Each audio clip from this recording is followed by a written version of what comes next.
নমস্কার। আজকে কিন্তু নীল ষষ্ঠী। নীল ষষ্ঠী কোনো ষষ্ঠী তিথি নয়। নীল ষষ্ঠীকে আমরা ষষ্ঠী তিথি হিসেবে দেখে নিয়েছি কেন? না, ষষ্ঠী তিথিতে কি করা হয়? ষষ্ঠী তিথিতে সাধারণত মায়েরা তাদের সন্তানের দীর্ঘায়ু, সুস্থ জীবন, উন্নতি ইত্যাদি কামনা করেন। তার কারণ ষষ্ঠী কার্তিকেয় স্ত্রী এবং তিনি এই সন্ততিদের ভালো রাখার জন্যই কিন্তু কাজ করেন, এমনটাই আমাদের শাস্ত্রের প্রচলিত। এইবার এই নীল ষষ্ঠী ষষ্ঠী তিথি নয়, কিন্তু আমাদের বাঙালি মায়েরা তারা কিন্তু এই দিনটায় ওই ষষ্ঠী তিথির মতো করেই চলেন, যাতে করে তাদের সন্তানের সুদীর্ঘায়ু হয়, সুস্থ জীবন হয় এবং উন্নতি হয়। তার জন্য এই দিনটাকে বলা হচ্ছে নীল ষষ্ঠী।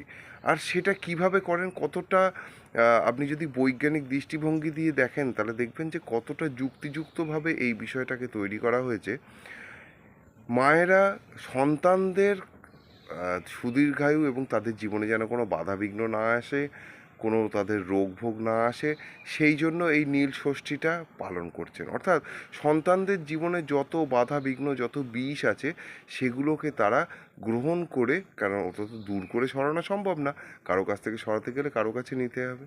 তাই তাদের মায়েরা তারা চাচ্ছেন যে সন্তানের বাধাবিঘ্ন তারা গ্রহণ করে নিয়ে সন্তানকে সুস্থ রাখতেন। সেই কারণের জন্যই এই কাজটা কিন্তু একজন দেবী করেছিলেন, তার নাম মহাদেব। এবং যখন তিনি এইভাবে কালকূট বিষ পান করেছিলেন, সেই সময় কিন্তু তার গলা নীল রঙের হয়ে গিয়েছিল, কণ্ঠটা, যার জন্য তার নাম হয়েছিল নীলকণ্ঠ মহাদেব। ওই জন্য প্রতীকী হিসেবে এখানে পুজো করা হয় নীলকণ্ঠ মহাদেবের, এবং তার স্ত্রী শক্তি হিসেবে নীল চণ্ডিকা বা নীলাবতীর পুজো করা হয়। এখন এই যে পুজোটা করা হয়, এই দিনকার পুজোর মূল বৈশিষ্ট্য হচ্ছে সারাদিন উপোস করে থাকতে হয়।